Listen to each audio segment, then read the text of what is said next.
नमस्कार, मैं मनीष मिश्रा। आप देख रहे हैं रिसर्च न्यूज। एरा पशु मुक्ति अभियान समिति के संयोजक पूर्णानंद तिवारी जी के द्वारा रीवा जिले में जो एरा प्रथा चल रही है, जो जानवरों की समस्या है, जिससे गांव का किसान परेशान है, खेती नष्ट होती जा रही है, उसी के लिए ये यहाँ पर सत्याग्रह चल रहा है। इस सत्याग्रह का समर्थन करने कांग्रेस पार्टी के ग्रामीण जिला अध्यक्ष राजेंद्र शर्मा जी आए हैं, उनसे जानेंगे। और एक बात और कहना चाहेंगे कि जो ये सत्याग्रह जिस दिन चालू हुआ, 2 से 3 दिन बाद एक ट्वीट किया गया रीवा कलेक्टर की ओर से कि सभी व्यवस्थाएं अच्छी हैं और जो गौशालाएं बनी हैं रीवा ज़िले के अंदर या ग्रामीण क्षेत्रों में वो संचालित हैं। लेकिन कितनी गौशालाएं संचालित हैं और ये सत्याग्रह की ज़रूरत क्यों है? अगर गौशालाएं संचालित है, अगर समस्या नहीं है तो सर आपसे जानना चाहेंगे। आज आप समर्थन देने आए हैं, क्या कहेंगे इस पर? देखिए, ये केवल रीवा ज़िले की समस्या नहीं है, ये प्रदेश की समस्या है, हमारे मध्य प्रदेश की समस्या है।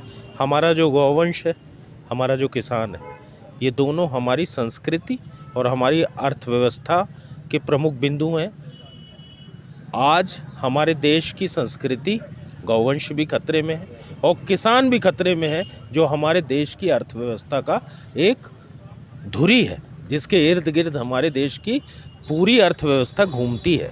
आज परिस्थिति ये है कि ये गाय जो हैं वो सड़कों में एक्सीडेंट हो रही हैं, दुर्घटना में मर रही हैं, गाय मर रही हैं, जो वाहन से लोग आ रहे हैं वो भी मर रहे हैं।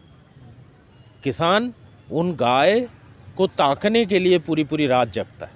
रात को 2 बजे 3 बजे आप कड़ाके की ठंडी में निकलिए, आप जब ठंडी में निकलेंगे तो आप देखेंगे वो किसान ठिठुरता हुआ खेत में खड़ा, वो आगी जला के बैठ भी नहीं सकता। झपकी अगर आ गई तो घुस के गाय उनका खेत उजाड़ देंगी। गाय भर नहीं, हमारे त्योंथा तरफ नील गाय की समस्या है। बहुत सारे जानवरों की, आवारा पशु की एक बड़ी समस्या किसानों के साथ है।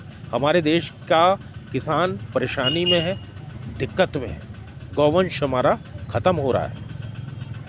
आदरणीय कमलनाथ जी जो हमारे प्रदेश के जब मुख्यमंत्री थे तो उन्होंने एक योजना बनाई, हर पंचायत में एक गौशाला खुलवाने की और उस गौशाला की स्थापना के लिए 5-5 लाख की अनुदान राशि देने की बात हुई।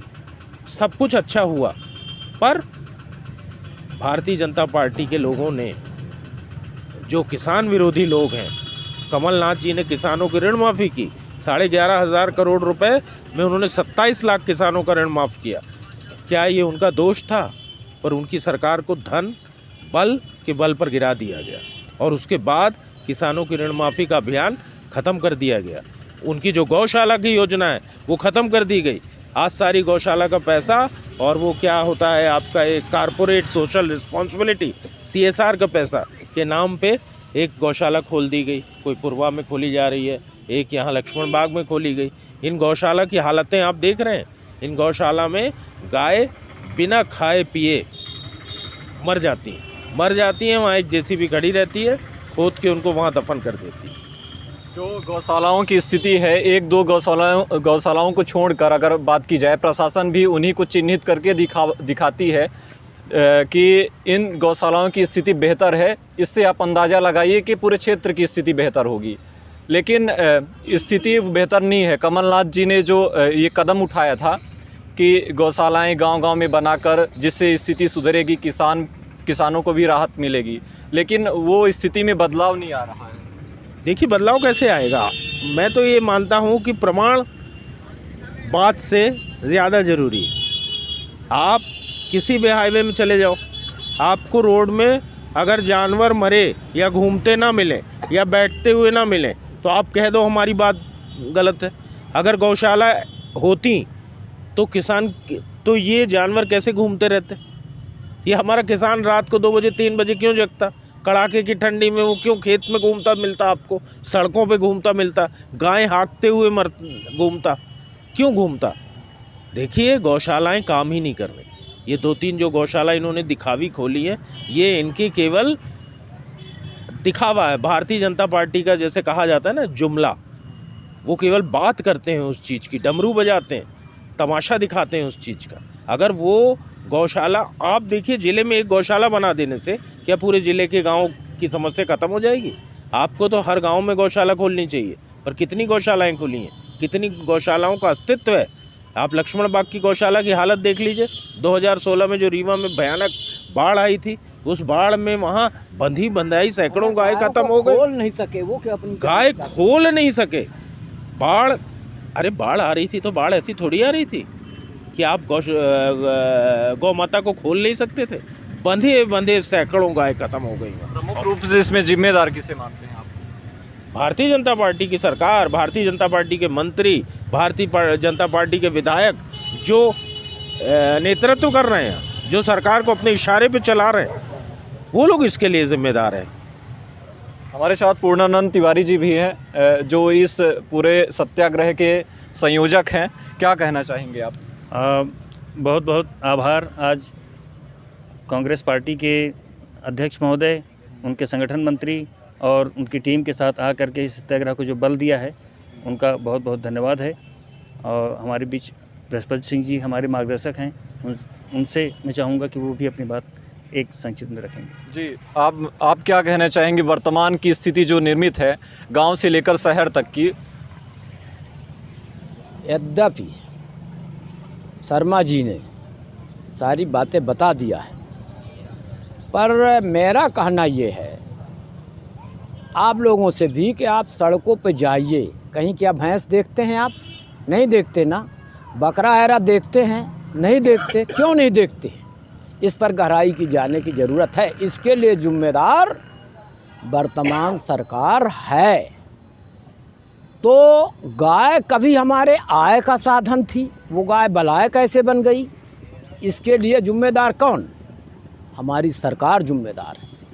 तो लेकिन सरकार हमारी सुनती नहीं, मैं बता दूं, क्योंकि हम संगठित नहीं हैं, विभिन्न दलों के दलदल में फंसे हुए हैं। अगर भाजपा को छोड़ के भारत के सारे विपक्ष, विरोधी तो हम कहेंगे नहीं क्योंकि हम विरोधी नहीं हैं देश के, न किसी पार्टी के विरोधी हैं, अगर विपक्ष एक हो जाए तो देश की आधी समस्याएं तो समाधान हो जाए। वो जिम्मेदार हैं। लेकिन अभी मैं पत्रकारों से भी विनती करूंगा बड़े विनम्रता के साथ, पत्रकार लोग विकास यात्रा तो खूब छापेंगे लेकिन विनाश यात्रा का कहीं जिक्र नहीं करेंगे। हिम्मत जुटाइए। कभी गणेश शंकर विद्यार्थी यही राष्ट्रीय एकात्मता के लिए काम करते थे, हत्या हुई थी। लोकमान तिलक को माडले के जेल में भेजा गया था। फॉरवर्ड ब्लॉक निकालते थे सुभाष चंद्र बोस, उनको भी जेल में डाला गया था। तो पत्रकारों की भी अपनी भूमिका है। अगर गाय माता को और किसान अन्नदाता को बचाना है तो आप लोग भी, केवल पूर्णानंद की जिम्मेदारी नहीं है, केवल शर्मा जी की, बृहस्पति सिंह की या इनकी सबकी जिम्मेदारी नहीं है। इस देश के प्रत्येक नागरिक की जिम्मेदारी है, क्योंकि प्रत्येक आदमी अनाज खाता है। अच्छा, जल्दी से एक जवाब और लेना चाहेंगे। जैसे आपने जिक्र किया कि सिर्फ गौवंश की स्थिति ये है, ना कि अन्य पशुओं की, तो वजह क्या मानते हैं इसकी? वजह ये है कि जो गोवंश वध पर रोक लगाया गया, रोक लगाने से कोई काम नहीं होता। आपको मैं यहाँ आने से रोक दूँ, पर आपके पास चैनल तो है, आप छापेंगे। कोई सकारात्मक काम करना। आपने गाय को या बैल का सदुपयोग करने को क्या सोचा है? नहीं सोचा ना। क्या मोदी जी कभी गगन बिहारी से धरती बिहारी बनेंगे? चले, वो नाटक बहुत कर लेते हैं, तो एक दिन बैलगाड़ी में चले जाए ना। ये जो बैल चाचा हैं हमारे, हम तो कविता लिखे हैं कि गाय हमारी माता है, पर बैल से उसका नाता है, पर खेत हमारा क्यों खाता है? तो मोदी जी किसानों का ध्यान और देश का ध्यान हटाने के लिए तरह तरह के षड्यंत्र और नाटक कर रहे हैं। आपने देखा भी कितने किसान मर गए, उसका खामियाजा कांग्रेस पार्टी को भी भोगना पड़ा। पंजाब से इनकी सरकार चली गई, तो जनता कोई न कोई विकल्प तो ढूंढती है। तो आज ये मंच केवल हमारा इसलिए नहीं है कि हम भाषण देने आए। हम गौ माता को और अन्नदाता को दोनों को बचाने के लिए बिल्कुल, आप बचाने के लिए आए हैं। तो ये एरा पशु मुक्ति अभियान के बैनर तले ये धरना चल रहा है और तमाम लोग इसका समर्थन करने आ रहे हैं। लेकिन प्रशासन कितना सक्रिय होगा और कितना हद तक गंभीरता पे जाएगा कि जो स्थिति है उसमें बदलाव किया जाए। तो लगातार रिसर्च न्यूज़ के साथ बने रहिए। तब तक के लिए धन्यवाद, नमस्कार।